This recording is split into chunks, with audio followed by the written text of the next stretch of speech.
Hey, Christina, has the music started yet? Oh, okay, good.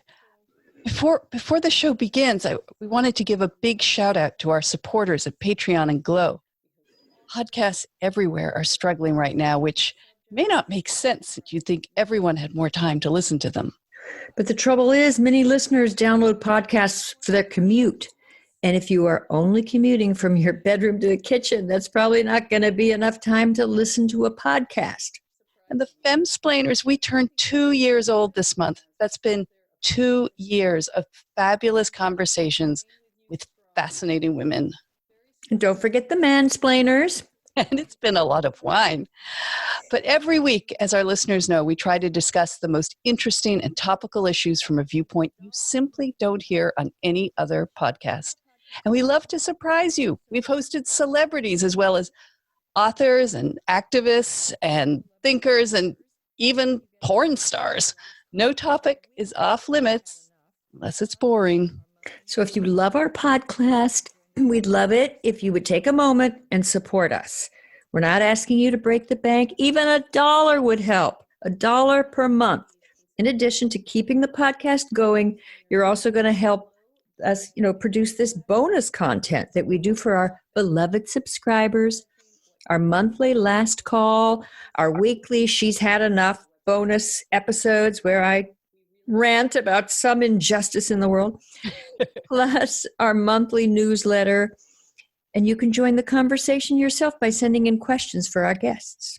So please consider going to patreon.com/femsplainers or glow.fm/femsplainers and pledge what you can afford.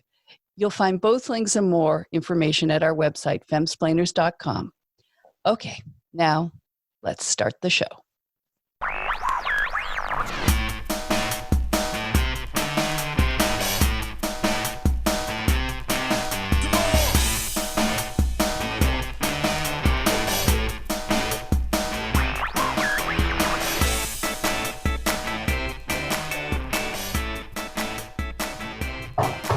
So welcome to the Femsplainers. On Zoom, we have today Meghan Gurdon, author of The Enchanted Hour, The Miraculous Power of Reading Aloud in the Age of Distraction.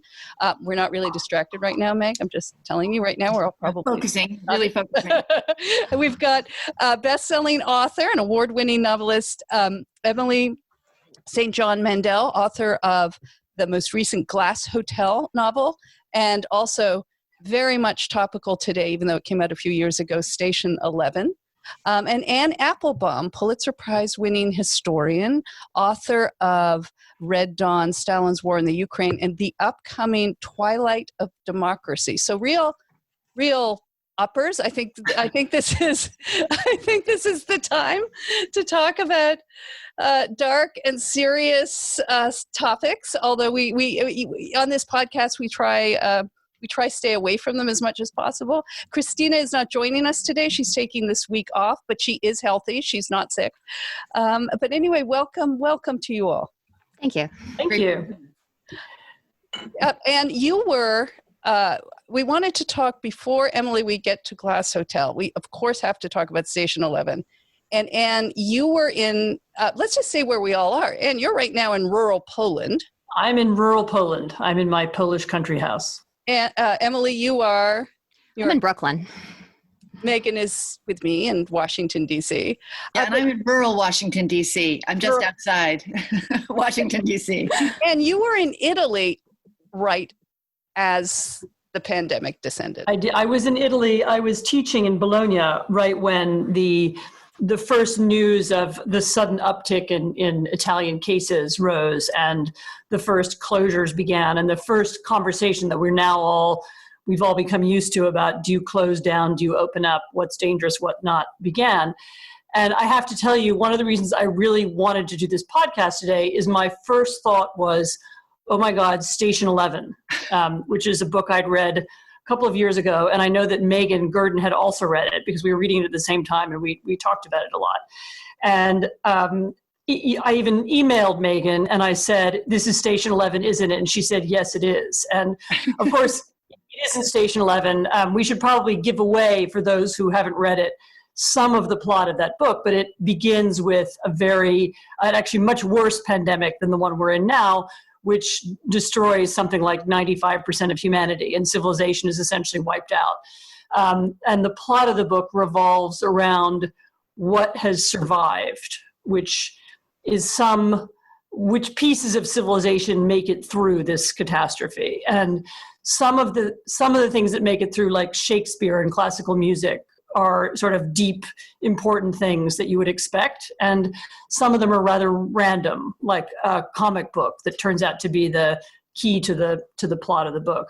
But one of the things that's so good about the book, and one of the reasons why I thought of it in February, was it describes very much this moment when something big and bad is about to happen, and people understand it at different moments. So there's a scene where there's a guy who's already doing panic grocery shopping before everybody else has figured out that anything is wrong.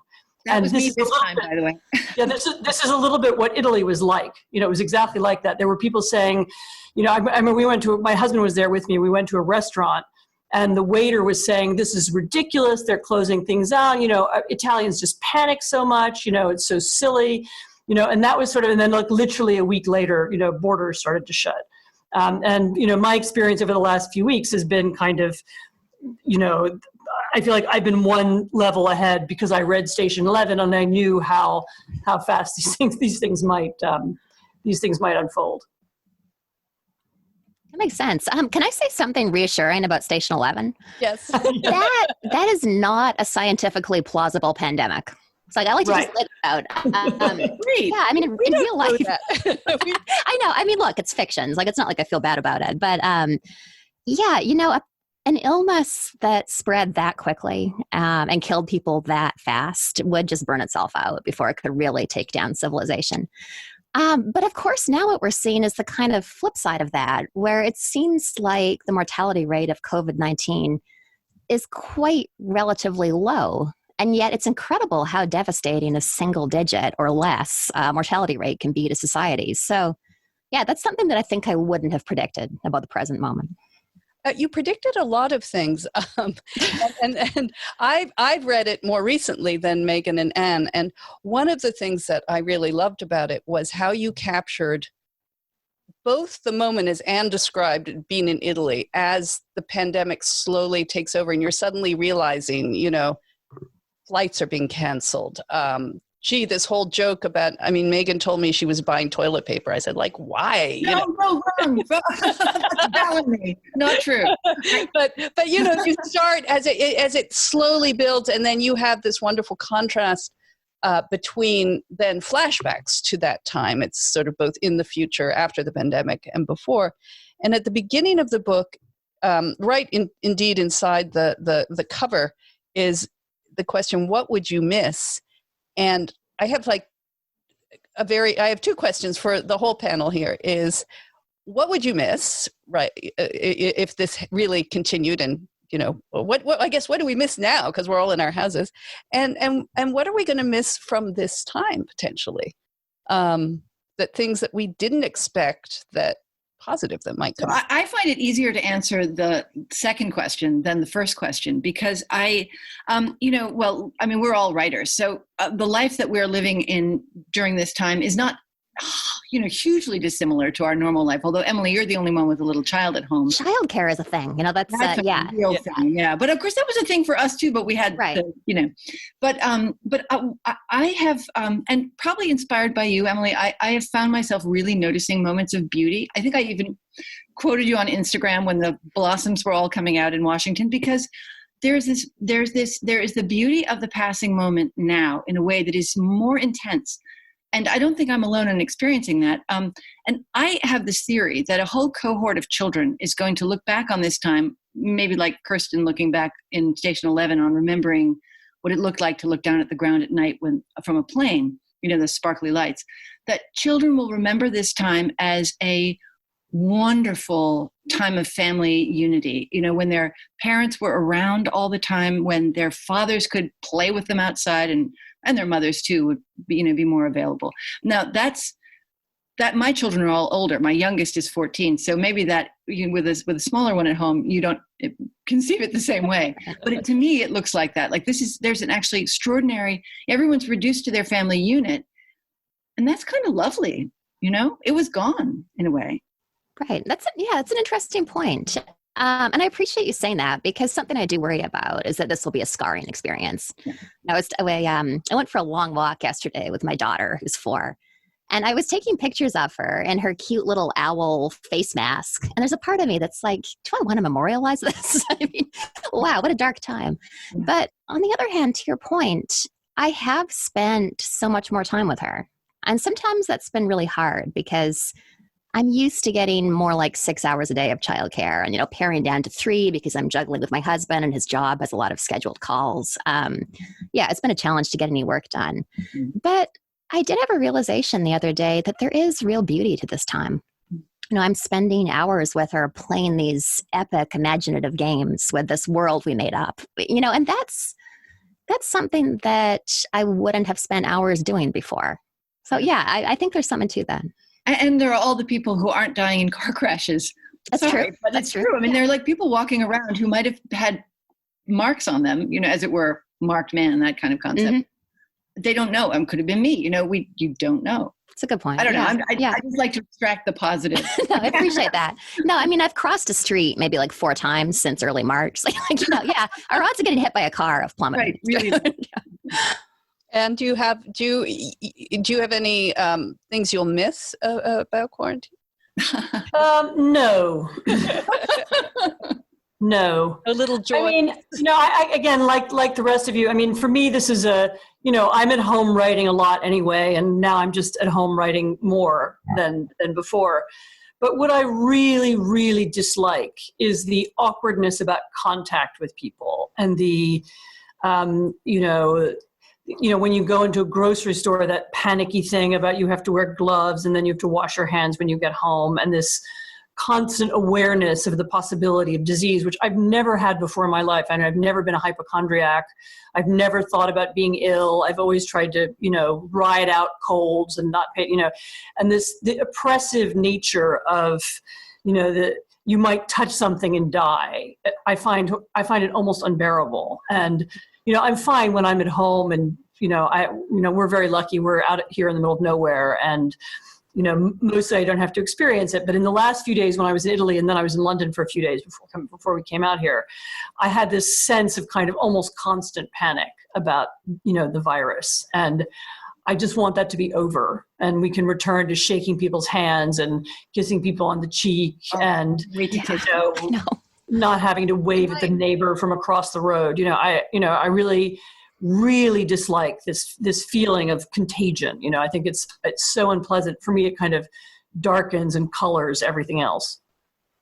Well, I'm in the category of what I miss, and this also goes to Emily's Station 11 of the scenes where life is just normal and how much we took normality for granted. And literally the weekend, just days before we quarantined ourselves, David and I, my husband, we went to New York for a weekend and just to have fun. And we felt at the time it was kind of extravagant and should we really be doing this?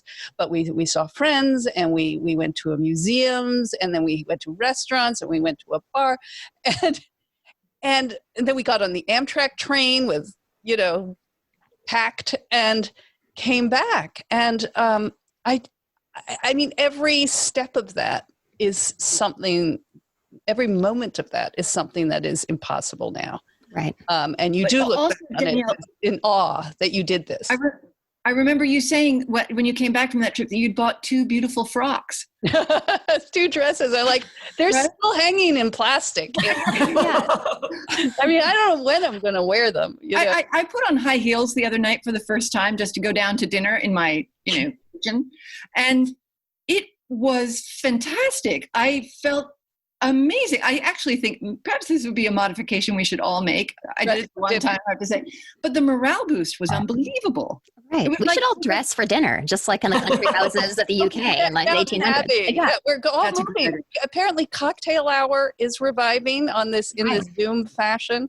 People are like making that effort to differentiate the day and the time. Emily, how are you coping?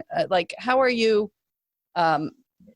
Again, you capture so well that kind of loss of sense of time and purpose, and what was the motto of the caravan that traveled? Oh, right. Survival isn't sufficient.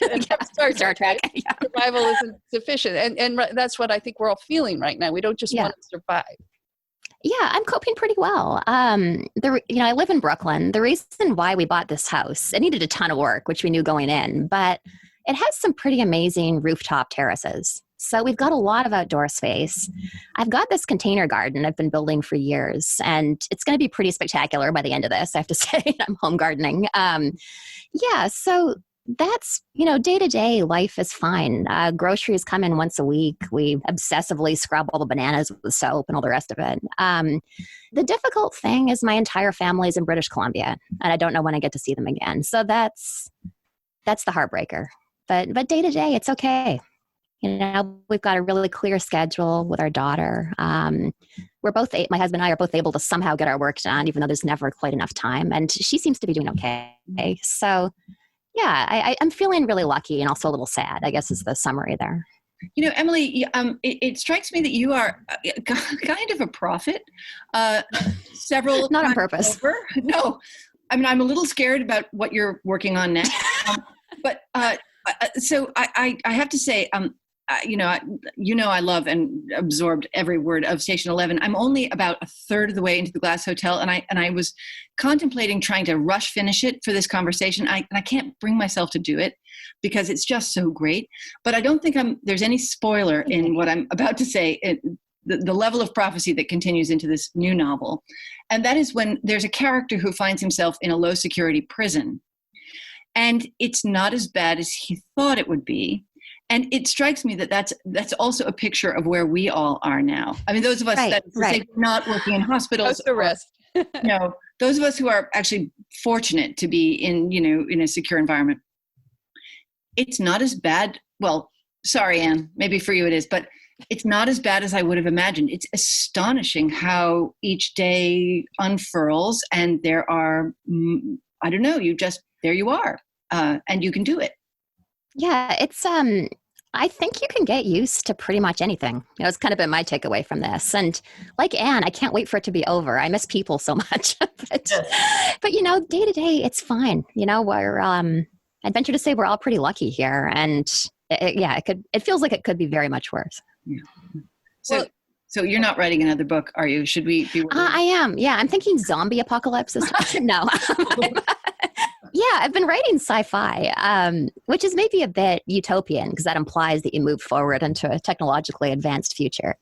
I think that it's absolutely a reaction to being in quarantine, where whatever I write next, it has to be set as far away from my apartment as humanly possible, like maybe another planet. The moon colonies might be too close. So, but even Station 11 prefigured this, right? I mean, yeah, it did. Here's the thing with Station 11, though. If you read about the history of pandemics, which I did going into that book, what becomes clear is that, and this is not to minimize the terror and awfulness of the present moment in any way, this is something that happens to us as a species. And we're not used to it, and it feels shocking and extraordinary because it's been 100 years since the last time this happened. But, the history of humanity is a history of pandemics. And it makes me feel like I didn't really predict anything. There was always going to be a COVID-19, and there will be something after that and something after that. Obviously, it didn't have to be this bad, But. Yeah, I'm sorry. Should have been more specific. When I said Station 11, I was thinking of the comic series. Oh, okay. I see. Right. Station 11 itself predicting this kind of humanity, confined. Right. Anyway. Right. On the moon. What is it? A space station or something? Yeah, a space station. Right. Yeah. Let's just pause right there so we can have a word from one of our sponsors. Christina, you know, I've long been trying to get you off Twitter and get you onto something that will distract you in other ways and in a less stressful way. And I got you onto Best Fiends. If you're looking for a fun way to pass the time while engaging your brain and enjoying breathtaking visuals and a gripping story, your answer is Best Fiends. And it's a casual game. Anybody can play, and it's made for adults. And I like its bright colors. I love the challenge of the puzzles, but they're also fun. And it's this unique and exciting puzzle experience, unlike any other puzzle games out there. It updates the game monthly with new levels and events, so it never gets old. And it treats the game like it's a service for their players. And it doesn't require internet to play, so you don't even need to worry about Wi-Fi access or using your cell data. So engage your brain with fun puzzles and collect tons of cute characters. Trust me, with over 100 million downloads, this 5-star rated mobile puzzle game is a must-play. Download Best Fiends free on the Apple App Store or Google Play. That's friends without the R, Best Fiends, right now, and you can download it for free. But you're right, Meghan, that Emily's books are on the news, and not right on the news. Although this happened, I guess it was there was a lag between your book being published and this happening. But I think that's what makes them interesting. That central to Glass Hotel isn't. Again, I have not had a chance to read it. It's on my bedside table, but it's the central character is based on Bernie Madoff. Yeah, that's right. All of the characters in the book are fictional, but I was fascinated by Madoff's crime. I think just the scale of it. And also more specifically, there was a staff involved. Like if you're a billionaire with a Ponzi scheme, you're not formatting all those fake account statements by yourself. You got people for that. So I just found myself thinking back then when that story broke in, I guess, December 2008, who are these people? Who shows up to work every Monday to perpetuate a massive crime? So yeah, that was my sort of opening point of fascination, I guess, with that story. Madoff himself is not particularly interesting. If you read his interviews, it's kind of a garden variety sociopath. But he's no Jeffrey Epstein, is what. No. But the crime was interesting in its scale. So Emily, I'll tell you, because I have read the Glass Hotel, which is another spectacularly good novel. I think I even liked it better than Station 11. And of course, what attracted me to it was exactly what you just described. So I write books also about great crimes, but there are different crimes, the Ukrainian famine or, the sending of millions of people to the Gulag. And the point about all of those things is, we tend to demonize Stalin. We talk about the one evil person who did it. But of course, there are millions and millions of helpers, and all kinds of people are complicit, including people who don't think of themselves as being complicit or who would have an impression of themselves as being good people. And yet people do learn to collaborate. And that's one of the themes of the novel. So again, for those who are listening who haven't read it, it's a novel about someone who carries out a Ponzi scheme, but it's told from all kinds of odd perspectives, from the billionaire's, she's not really his second wife, but his girlfriend, from, a random person who once knew his brother, so the random people who are dragged into the story by the scale of the crime, is what makes it fascinating. And then how does this unethical thing, there's a central unethical practice at the center of the book. And then how does that kind of go out in concentric circles and encompass lots of people? And there are lots and lots and lots of stories that I've written or read about in history where you have a similar phenomenon. All kinds of people become included in things, even when they don't want to be. And the process of how that happens and the psychology of it is really interesting. I agree. And I think you've touched on something that really fascinates me, which is, has anybody met anybody who feels that they're not a good person? Like, it seems like this weird universal. Everybody thinks they're a good person, no matter what they've done and what crimes they've committed. It's like this sort of psychological defense mechanism we all have. Well, we haven't been, especially our generation, has not really been tested in the way that our parents or grandparents were through war, through depression. I mean, we coming out of the Cold War and seeing the fall of communism and the optimism of that moment, I don't feel I guess I'm a Gen Xer, but I don't feel that we've had the kind of test that this, in a way, this pandemic, although for many of us who are not suffering and let us stress, many, many people are, and they're not in such comfortable surroundings, or they're facing illness, of course, or the loss of their family and friends. But given the nature of it, we don't feel like we're suffering. We're deprived of human company. But it is, it is still a kind of test of how do we act? Do we become more caring for our neighbors? Do we reach out more? Do we go inward? And to Anne, who studies this, and you sort of got into it in the book, that when you have this kind of pandemic, the nature of power changes, the nature of our governments. We've watched states, federal, and Canada, provincial versus federal, that these whole mechanisms of power are having to scramble and change, and in some cases, and I think to the worse, some governments are using this as an opportunity to seize more control. So it's a fascinating effect on all of us that I don't think we don't even at this moment have any idea how it's going to unfurl. Do you agree with that, Anne, or do you? No, my hesitation in making big pronouncements about how the pandemic will affect us, even though I'm asked to do it like 10 times a day, is that the thing, it's going to change. And so, yes, right now, states are taking power and, using their power to make people stay home, and people right now are cooperating with that, or in some places they're not.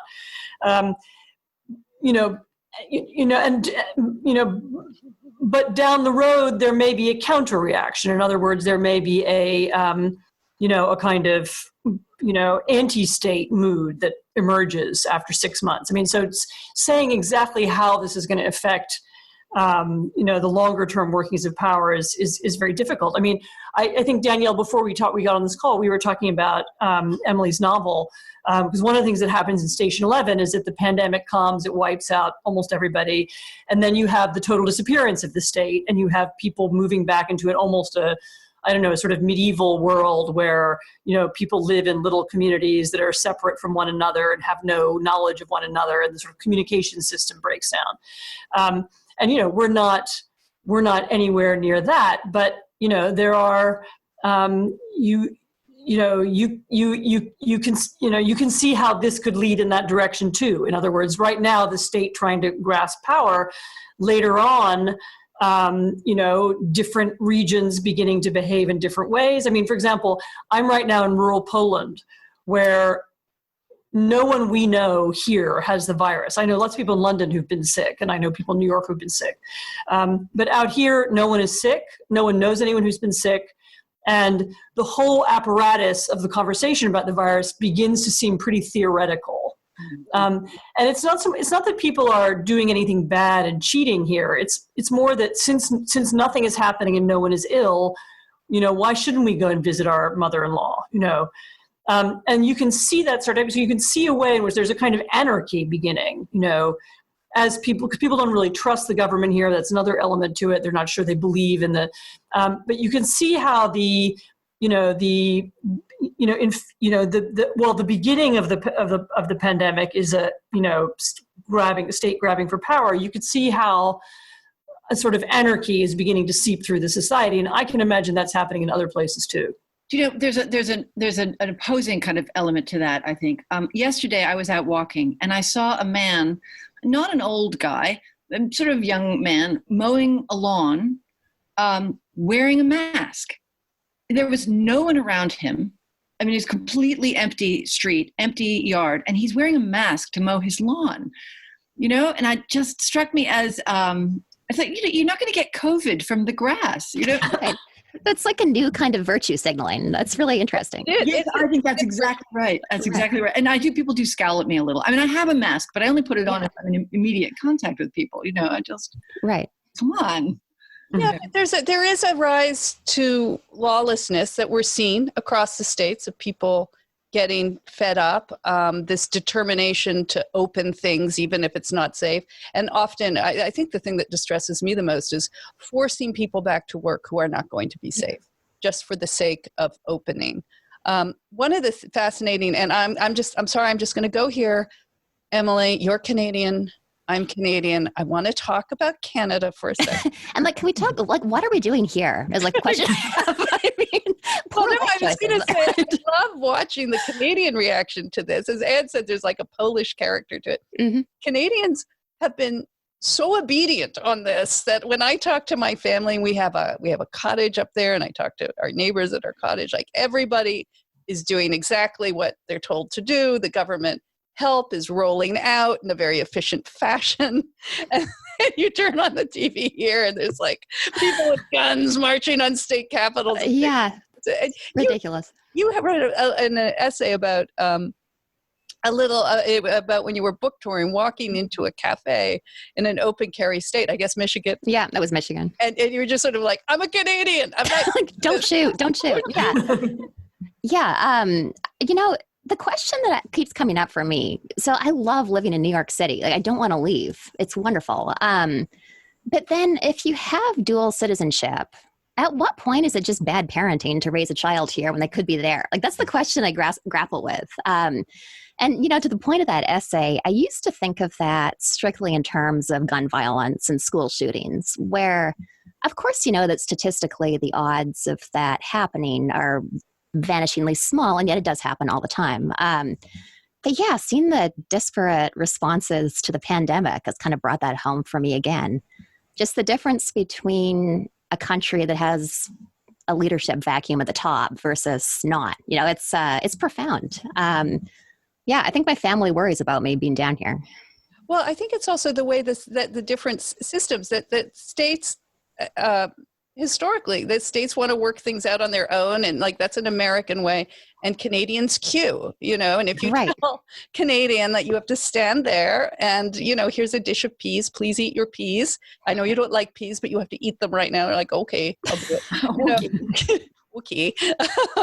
So that's been interesting, but it's also what I've loved about the Station 11, and I see in your other books as well, seeing Canada and Toronto and Montreal and British Columbia, where you're from, being at the center of a very best-selling novel. That Toronto, everybody here sees Toronto all the time. It's just posing as other cities. Right. Yeah, it's Chicago. Yeah. Chicago. It's all these other cities. Maybe you could tell us a little bit about your Canadianism and how it's affected your writing, and why not just set it in New York? Why do you feel the need to evoke the Elgin Theatre in downtown Toronto? I went to school in Toronto, and I really have a lot of affection for that city. It means that my knowledge of the city is very frozen in time. So I'm deeply familiar with Toronto circa 1997 to 2002. I don't know it at all anymore. But I was just kind of bothered by the way it's this invisible city. When you're in the States, nobody talks about Toronto. Nobody knows where it is on the map. It's just like this invisible metropolis of 2.8 million people right on the other side of the border. So I think I just wanted to set something there, partly for my affection for the city, partly just as a kind of corrective for that.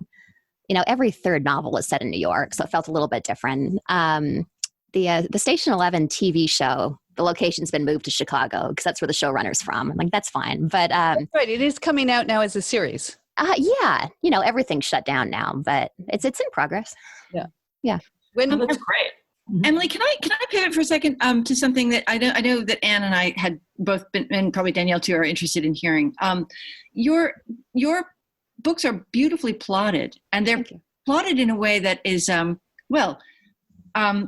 it's very refreshing. And I would love to know how you go about doing it. Do you work like Dickens with a very complete outline? Do you have Post-it notes all over a single wall? like a paranoid or whatever. I mean, people have these different methods. You use one of the online services that allow people to plot. Like, what is like both sort of conceptually and in a physical way? How do you plot? I just kind of wing it with the first draft. So I don't work from an outline. I think working from an outline probably makes more sense.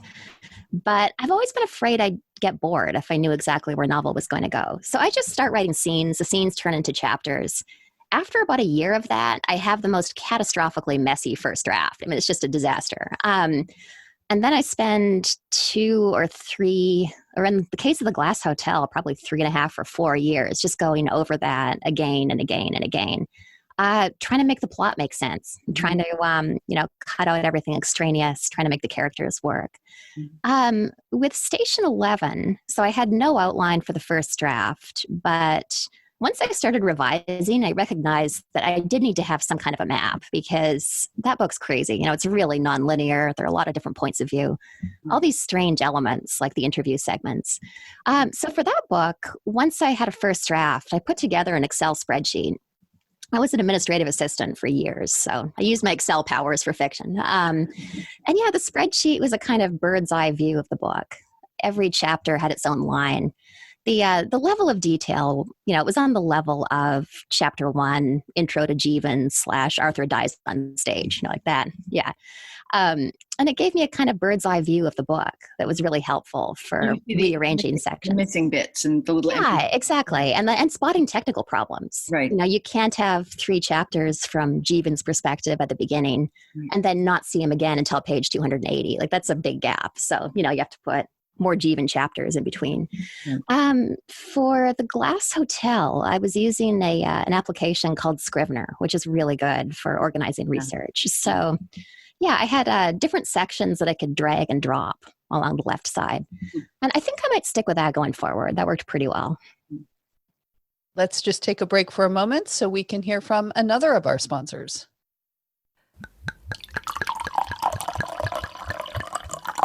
Christina, do you know what the #1 challenge for most e-commerce businesses are? Shipping. And these days, customers expect it to be flawless. That's why you need Shippo. Shippo is the only shipping software for growing businesses that you can start today. You can set it up in minutes and then ship today. Yes, you can do it from home at your computer, as we are, because Shippo ships hundreds of millions of packages. Shippo's volume discounts save you up to 99% off carrier rates. Simply connect your online store to Shippo. No coding or technical expertise required. They will instantly identify the lowest shipping rates from 55 plus top global carriers like UPS, FedEx, DHL, USPS. And your orders are automatically pulled in and ready to go. Just click, print, and ship. Plus, automated return labels are free. You only have to pay if your customer uses them. Companies that use Shippo save thousands of dollars, free up hours of valuable time, and on average grow 77% year over year. Join over 100,000 companies like Goat, Hims, and MeUndies who are saving up to 90% off the carrier rates with Shippo. For our listeners, they're offering their best discount available anywhere. Get a shipping consultation and Shippo Pro Plan 6 months trial for free at goshippo.com/femsflame. That's up to a $700 value for free at goshippo.com/femsflame. And one of the questions I wanted to ask all of you, and it comes out of an essay, Emily, you wrote about Susan Sontag. And this is a perennial question for women authors and really women artists of all time. But you wrote about is it possible to be an art monster, you were quoting someone, and be married and a wife, and I would say a mother? That even today, that women tend to have a different struggle or balance when they're also writers and artists. And I would love all of your answers to that question, because you are all mothers and you are all authors. And we're all monsters. Kind of monsters. I didn't want to say that, Meghan, but yeah. No. No, actually, can you elaborate a little bit on an art monster? Is that someone like a creature of ego and who demands freedom for? Yeah, it's that was an idea that I came across in a Jenny Offel's novel, Department of Speculation, which is a spectacular book that I really recommend. In her formulation, an art monster is this sort of single-minded genius who only does his art. He's not doing the childcare or the dishes, it's just art. Whoever he's with, inevitably his wife, needs to kind of work around that and keep the household running. The example she gave, I have no idea if this is true, was that Nabokov didn't even fold his own umbrellas, just pass it to his wife. So she was writing about the impossibility of a woman being that and also being literally anything else. Well, Gertrude Stein was a bit of an art monster, I think, wasn't she? I think so. Nabokov and maybe Pablo Picasso. Picasso, definitely. Yeah. And literally art monster. Yeah. So Emily, has it been possible for you? Like, how is it personally for you that way? It's really difficult, and it's a constant juggling act, and there's never enough time to write. And one always feels a little bit compromised because, of course, you want to spend a lot of time with your child too. I think that in general, women do more than our fair share of the childcare. That's just kind of a fact. But on the other hand, I would push back against the art monster formulation, which is just to say that I think that's really overrated. I mean, what a narrow life to only be focused on that and that alone. I'm willing to make the trade-off for these fleeting years of my daughter's childhood to work less than I would have, but also spend a lot of time with her. There's no doubt that if I had more childcare, I'd write more books. And if you had more children? Yeah, I have one for a reason. Don't forget, at a point they entertain each other. And how has it been for you? I mean, I would push back against the idea that you need to be an art monster in order to do good things, in order to write good books. While you were talking, I was frantically trying to think of a very good example, and one isn't coming into my head except for maybe Thomas Mann. There were lots of writers, who would get up in the morning, have breakfast with their families, go into an office, shut the door, work from 9 to 12, then leave the house, go for a walk, and spend the afternoon doing something else. And that, there are people who organize their lives in such a way that their creative activity fits into a reasonable space of time. And, they still have time to, have a drink with their wife in the evening and pay attention to their children. The other one who comes into my head is Kant for some reason, because he famously would go for a walk at the same time every day. I mean, maybe you have to be German in order to be that kind of writer. And the other person who comes into my head who's fictional is Aschenbach, who's the main character in Thomas Mann's Death in Venice, who is also like a super organized, writer who has a planned schedule, and then, in fact, it all falls apart because of a plague in Venice. So it ties us back to and these are all male examples. I mean, they're all male examples. I'm not thinking of a female one, but maybe if I'm, like Jane Austen or George Eliot, you start going through them, and a lot of them just simply didn't have children. Right. But Anne, how have you coped? Like you've had to lock yourself away in archives for long periods of time, and so there, I always have to be careful how I say this. Boarding school helps. That's right. You were living. That's one solution. Living in England. And also, I think I was very lucky. I had a mother-in-law. So when my children were too little to go to boarding school, but I had a mother-in-law who liked being with my children and liked taking care of them. I don't know. I never felt any guilt about leaving. I knew they were with someone who cared about them. I knew that there's, it's not written in blood somewhere that, you have to be a kind of clingy mother in order to have, who says that's a good mom? I somehow, convinced myself that it was fine for them to be with other people and learn to be around other people. And I just went away, and then I came back. And I don't know how to explain it any better than that. And they seem to be not angry at me, or at least not yet. So, and they're now 19 and 22. Well, one of the things, and this was going to be my final question, Meghan, I want to hear from you too on that other question, but is that now that mothers and fathers a lot of them are all the time with their children, maybe helicopter parenting will stop. They'll get so fed up. Just go outside and play. There are no cars. I don't care what you do. But Meghan, how have you took many years to write your book. I remember it wasn't. You had 5 children. Meghan has 5 children. Yeah.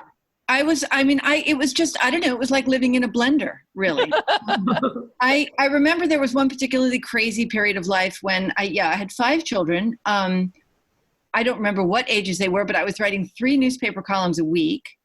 And I'm the domestic monster. So I do all the cooking and all the other stuff. The only thing I didn't do in those years was vacuuming and dusting. I had somebody else do that, but I did the laundry.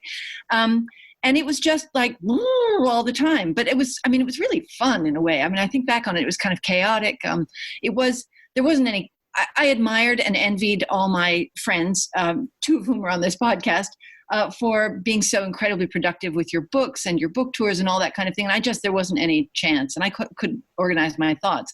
So it's not, I suppose, a coincidence that I was able to finally write a book, which actually draws very considerably on my 25 years at the time of reading aloud to my children every night, which was my sort of one, Emily, that's my particular passion. I was able to draw on all that. And, it would have been wonderful if I could have written it earlier, but I just don't know how I, could have done it. There just wasn't time. Well, who was it who said that a woman can have everything, but just not all at the same time? I don't know who originated that. I will just say quickly that I wrote endlessly before I had children, but nothing got published. And then it was only after I had my first child that I had to, like Anne says, narrow the workday into 3 or 4 hours. And boy, were those productive. Yeah. And that's the only way to do it. You have to. Yeah, exactly. And I think that's true of any artist. There's Cassia. Hi, just brought up her beautiful daughter, Cassia. Yeah. Hi, Cassia. Okay, last question. Wait, we haven't heard how Emily does it. Oh, Emily just spoke at the beginning, but yes, maybe we didn't hear more specifically. I'm so sorry. The logistics of it. I get up with my daughter at 5 or 6 whenever she wants to get up. I've been pretty lax with the screen time since the pandemic started. I highly recommend that for anybody listening with young children. She gets her morning movie, which is an hour and a half where she eats breakfast in front of Moana or Frozen or whatever. And I frantically do housework and answer emails. Hang out with her for the morning. My husband takes over at noon. He takes us through just about to dinner time. 4:30, 5. I'll start making dinner, and then I'm kind of back and play. Well, he takes phone calls. Yeah, we're making it work. One thing I do kind of miss is the differentiation between the week and the weekend, though. It's like every day is exactly the same. And time blurs in a very strange way under those conditions. People are reporting being lethargic as well. I'm very much trying to keep distinctions between weekends and weekdays. In fact, our eldest daughter, who's back living with us for this, and she has a friend who lives a block away, and they will socially distance cocktails, once a week in his backyard. But she said, we agreed, but we're only going to see each other on weekends because we need to differentiate. That's a good idea. The time. So it's all right. But here was the last question: is what are the big changes you see coming out of this in the way we live, in how things are done? Emily, you've thought about this obviously the hardest because you had to write a whole novel on obviously a much worse situation. But what do you think? It could be anything. What do you think is going to come out of it? Yeah, something I've been wondering about is if book tours will still be a thing when all this is over. The expense of book tours is so spectacular. It's so hard to really come up with a profit and loss statement that makes sense financially. There's this kind of intangible benefit to book tours, but they're so expensive for our publishers. And yeah, I've kind of been wondering if it's going to be mostly Zoom from here on out. Well, part of that essay you wrote about book touring was, and everyone here has experienced it. And in fact, Anne is about to have a book come out. My husband is about to have a book come out. And there were all these like halls booked and people, and now it's not going to happen. He is very relieved. He's worried about the book, but he's thinking, because in a way, as you mentioned earlier that you had done an event, Emily, with Politics and Prose. Oh dear, I think Danielle is. You froze for a second. Sweetie. Can you hear me? Yes, now I can hear. Where you did a book tour in, you did a book event in Politics and Prose, which is a local bookstore here. And why, if people are going to be there and they gather around a screen and it's an exclusive event, it's not the same thing as being, having the author in person. But on the other hand, is it so bad? And most books do not become these runaway huge bestsellers that justify. It's not just book tours, it's business travel of all kinds. Right. Right. Now that it turns out you can have a perfectly acceptable meeting, online, and actually it takes up less time, and and there's less chit chat and sort of time wasting. I think there's going to be a lot more of it. I find that kind of a bummer because one of the joys in my life is I love speaking to large groups of people. Not large groups of people, nothing probably like any of you, but decent sized roomfuls of people. And, I enjoy, flying to a new city and, talking to the people there about how things are and going to their local art museum and speaking at events and signing books. And I get a lot of energy and joy from that, and also money. And that won't. Yeah, fees get reduced if you appear in Zoom and not in person. Yeah. I mean, I think that I wonder how long, it may be years before that whole world comes back. But and other kinds of business meetings, conferences, all kinds of things. Although the other thing one realizes is that, really why did one go to the conference? One went not because the panel discussion was going to be so fascinating. You went to see people. Yeah. And all those little conversations on the side and the drinks with somebody in the evening and all that was really what, draws you to this. I feel the same way actually about music. Lots of people have been sending around these amazing orchestral performances that people are doing and putting online.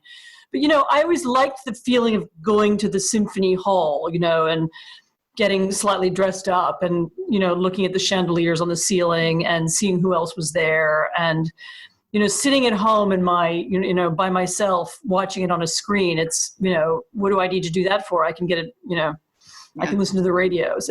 So it cuts both ways. I mean, I think on the one hand, a lot of these things are going to suddenly turn out to have been unnecessary.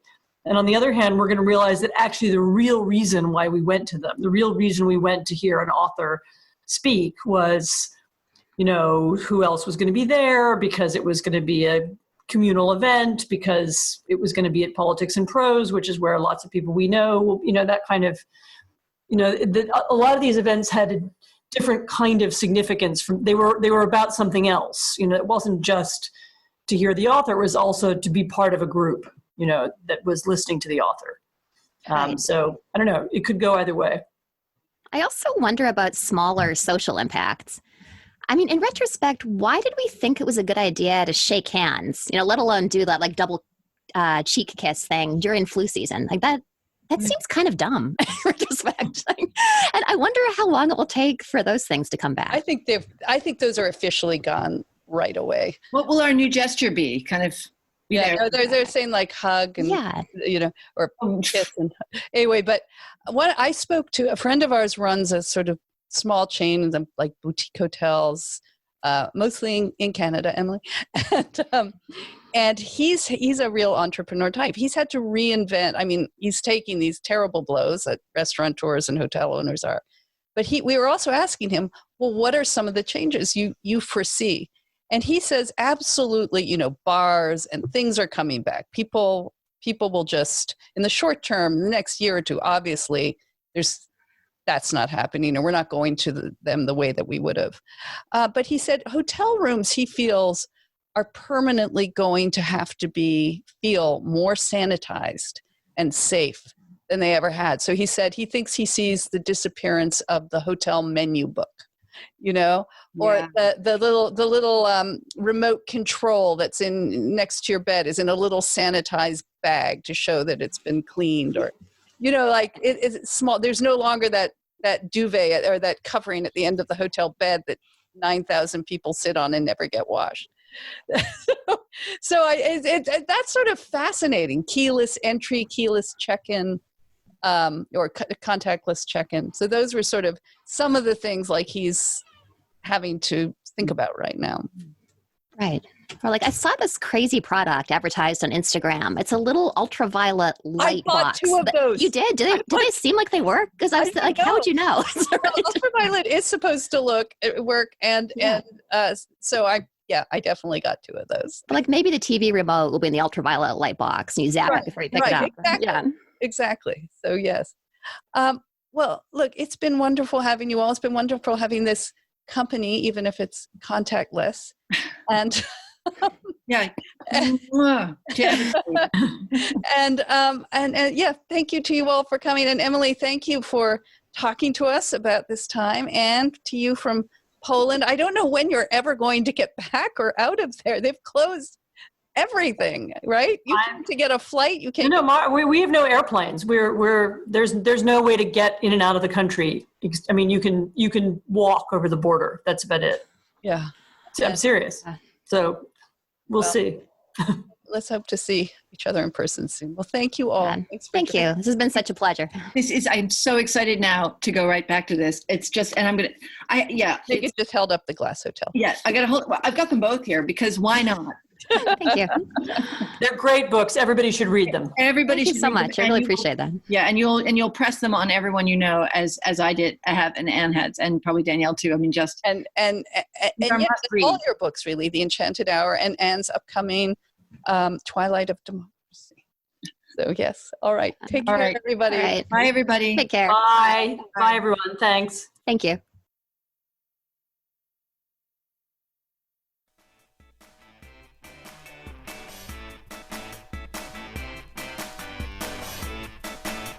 Hey, thanks for listening to the Femsplainers. Keep up with us on Twitter and Facebook at Femsplainers and on Instagram at Femsplainers Podcast. Send questions and comments to contact@femsplainers.com. A big thanks to Ella Ryder, our research and in-studio production assistant, and to Nat Frum, our audio and video editor. And we're proud to be part of the Ricochet Network and grateful to the American Enterprise Institute for allowing us to record in its studio every week in downtown Washington, D.C.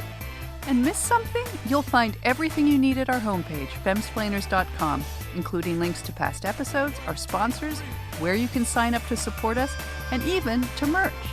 And please don't forget to like us or give us 5 stars on iTunes. Thank you. Cheers. Cheers.